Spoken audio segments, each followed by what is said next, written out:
Ó, eu tô lendo, minha esposa tá lendo, o rapaz aqui do lado tá lendo, tem uma senhora ali em cima que tá lendo. A maioria das pessoas que estão aqui nessa região mais nobre estão tendo hábitos que fazem bem. Aí você olha para um pouquinho mais ali, ó, aí você vê cooler, um caixa de cerveja, o povo tomando cerveja. Por que essas pessoas não estão hospedadas aqui? Porque elas não têm dinheiro, não valorizam investir aqui. E por que as pessoas que estão aqui não estão tomando cerveja doidado? Nada contra quem bebe, beba um vinho de vez em quando. Mas será que a pessoa próspera e rica ela não é uma pessoa mais equilibrada, que valoriza coisas que favoreçam? Tudo se passa como se o rico fosse rico não só de dinheiro, mas também de espírito, de alma, rico de hábitos, hábitos de uma pureza quase que intelectual. Será que é isso mesmo? Oi, tudo bom? Eu sou Vinícius Siqueira, sou mestre e doutorando em Educação e Saúde pela Unifesp. Aqui eu falo de análise do discurso e teoria social. É muito curioso esse vídeo, é muito interessante, porque sabe de uma coisa? A classe dominante brasileira não é caracterizada pelo acúmulo de capital cultural. A classe dominante brasileira é caracterizada pelo capital econômico.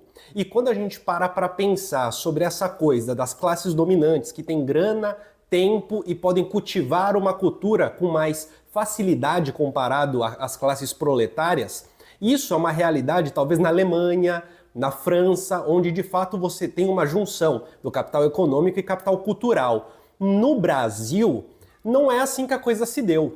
No Brasil, as classes dominantes elas não são muito afeitas ao capital cultural. O capital cultural das classes dominantes geralmente se limita àquele que é institucional, ou seja, ao diploma. Então não necessariamente a classe dominante é aquela que vai ler Shakespeare e vai compreender o que está rolando. Não necessariamente é aquela que vai compreender o que é teoria sociológica francesa, que vai compreender o que é teoria econômica. Não é necessariamente aquela que vai ter uma compreensão erudita da arte, erudita da música. E isso faz parte de análises sociológicas e históricas no Brasil há um tempo já. Essa é a caracterização da classe dominante brasileira. A classe dominante brasileira é burra. Eu vou contar uma novidade para você. Se você dá uma olhada nas pessoas que entram nas pós-graduações do Brasil, cada vez mais são membros da classe trabalhadora. São aqueles que conseguem uma ascensão social por meio do estudo e do trabalho, conseguem virar concursados públicos, conseguem ter uma vida um pouquinho mais confortável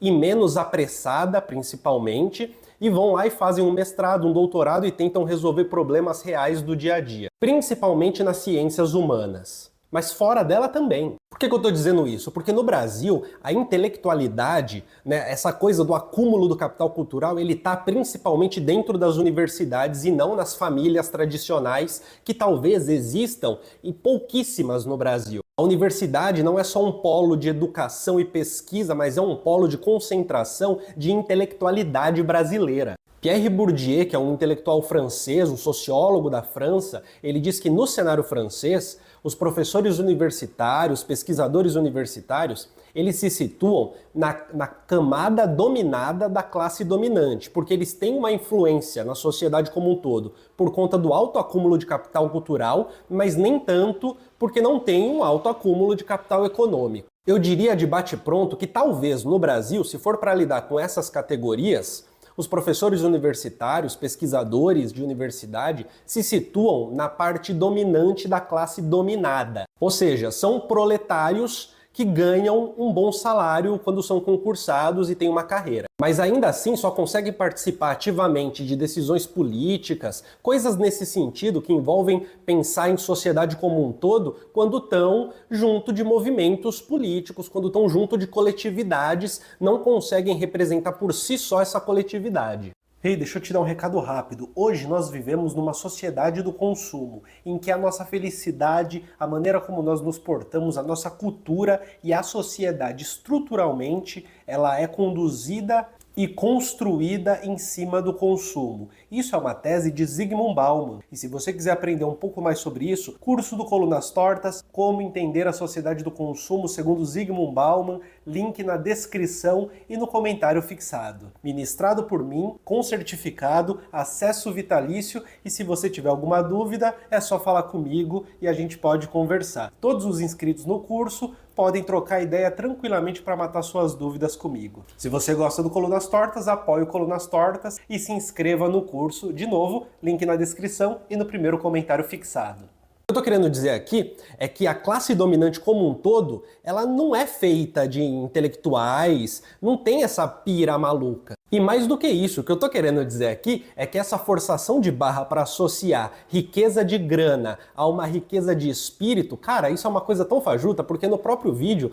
pelo uso das palavras, pelo vocabulário, pela maneira como ele traduz a ideia ali no cotidiano, é perceptível que se trata de alguém que talvez não tenha um hábito de leitura, que talvez não tenha um hábito de uma leitura minimamente erudita, que talvez tenha dificuldade para lidar com conceitos que são um pouco mais complexos. E perceba, isso não é um julgamento, eu não tô julgando, não é sobre isso, né? Porque assim, ninguém é obrigado a saber de teorias filosóficas, a entender eruditismo na música, a entender a compreensão da arte, né? A sair do senso comum de que arte é subjetivo e ponto. Ninguém é obrigado a isso. As pessoas podem, no dia a dia delas, experimentar as diferentes coisas, experimentar a arte à sua maneira, e tá tudo bem, não tem problema. Você pode ler um livro que é mais simples e ficar satisfeito com essa leitura, e tá tudo bem, não tem problema nenhum. Cada um. A vida vai seguindo e você vai consumindo aquilo que de repente está ao seu alcance, que de repente você consegue, que de repente te dá um prazer ali no seu tempo de descanso, e tudo bem, a vida é assim.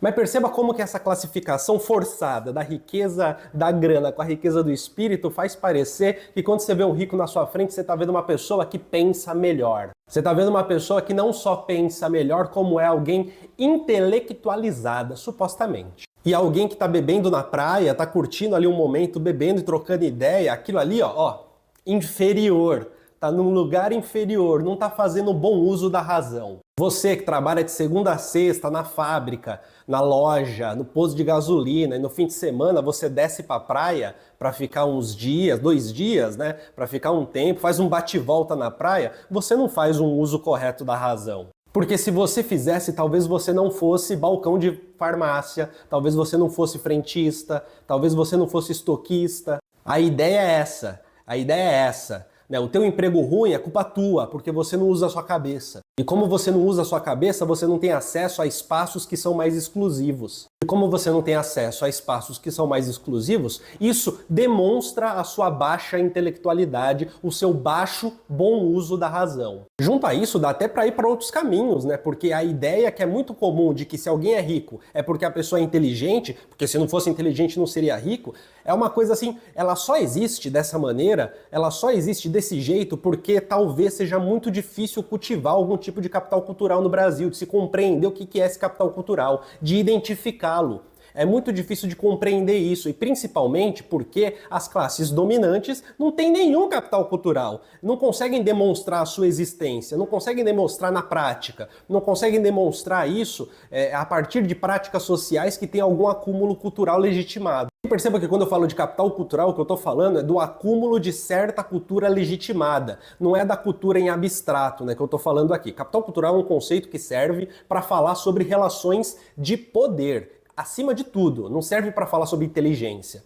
Serve para falar sobre possibilidade de exercício do poder através de um acúmulo cultural que te permite acessar determinados espaços, que te permite ter determinados códigos que são identificados por outras pessoas que também têm esses códigos, que te permite, por sua vez, ter determinados diplomas, ter uma vantagem competitiva no mercado, ter uma vantagem competitiva na sociedade, conseguir ter relações com pessoas que são mais exclusivas também, formar clubinhos e por aí vai. Mas tudo isso é relacionado diretamente a uma cultura legitimada. E fica aí a dica, né? Cultura legitimada não é quem mexeu no meu queijo, não é a arte sutil de ligar o foda-se, não é, pai rico, pai pobre, não se trata disso. Cultura legitimada não é ler um livro de um comentarista da Bíblia, não é ler o best-seller do Harari e achar que está aprendendo a história do mundo. Perceba, eu não estou dizendo que esses livros não são legais, que você não pode ler, não é sobre isso, percebe? Não é sobre a qualidade do produto, mas é sobre a relação de significação que se dá ao produto e como que essa relação de significação socialmente construída, ela promove hierarquias sociais. Hierarquias essas que muito provavelmente, não conheço a pessoa que fez o vídeo, mas muito provavelmente essa pessoa nem as conhece. Por isso que se coloca nesse papel que é um pouco, com todo respeito, né? É um pouco ridículo. Tudo bem?